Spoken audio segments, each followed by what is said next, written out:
The one right, privilege that you have in the United States of America that all too often gets abused is voting. Go vote, vote, vote, vote, vote every year, register to vote, get out, take extra time to do it, make time, whether, you know, the polls open at 7 o'clock in the morning, they close late at night. Point I make is vote. As America falls behind in education, how can we improve our system from elementary to secondary to higher education? Well, what Mitt Romney has proposed, traditionally, federal money has gone towards the state or the schools, so that they distribute the money as they see appropriate.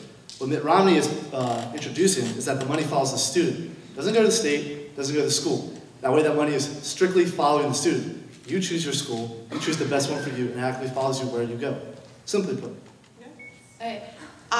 Well, for kindergarten to secondary education, Barack Obama proposed, it's called Race to the Top.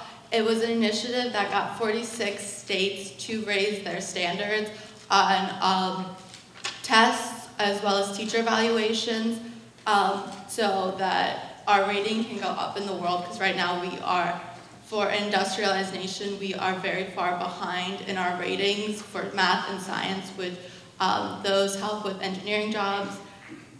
And as well as for college education, President Barack Obama, he proposed the American Reinvestment and Recovery Act, which was a tax incentive with American Opportunity Tax Credit, which increased to $2,500 per student. So that's, you have that tax credit that you can spend on books, on tuition.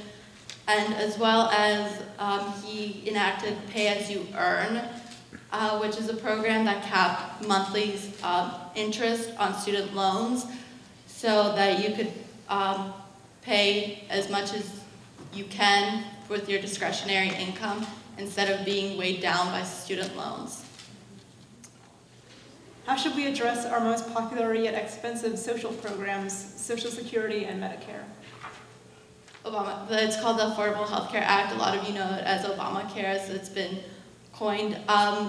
It helps offset the cost of Medicare, because right now, and Medicaid, because it is focusing on preventive care, which will reduce costs. So when a person that's uninsured comes into the hospital with an accident, the hospital has to help them out and has to do the surgery.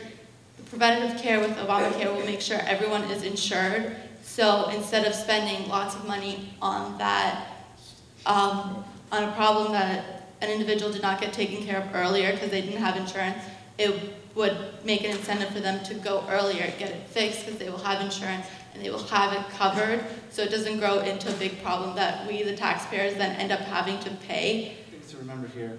Obamacare is getting a huge portion, $716 billion out of Medicaid. Medicare, I'm sorry. Also, the actual sense of Obamacare is kind of interesting to me. It was only passed in the sense that it was a penalty, not a tax, but then passed in the Supreme Court, who said it was a tax. But they failed to mention what kind of tax it was. Of course, we know Congress is restricted to only placing taxes on us in certain circumstances, thus none fall under the category. Our state government constantly says, well, we don't have the money. Well, you know, gosh darn it, some of us out here, we look at those budgets, and we can dig into those budgets, and we can say, you know what, there is not a revenue problem in Harrisburg, there is a very serious priorities problem, and Irma started talking about the priorities problem.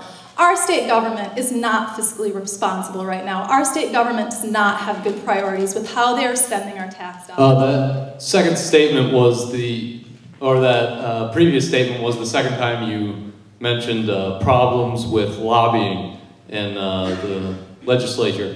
Do you think that there needs to be a change in how government conducts itself in that aspect? And if so, what do you think that change should be? They're more focused on keeping their jobs than they are on representing the people in their districts. And if they want to keep their jobs, they've got to be part of that whole lobbying mess. And so I think that term limits would do a lot to get rid of that. If you were in there for 8 years and you knew after 8 years you were going to be out, you could just go up there and you could vote the way that your district needed you to vote, because you would be voting based on your district, not based on keeping your jobs.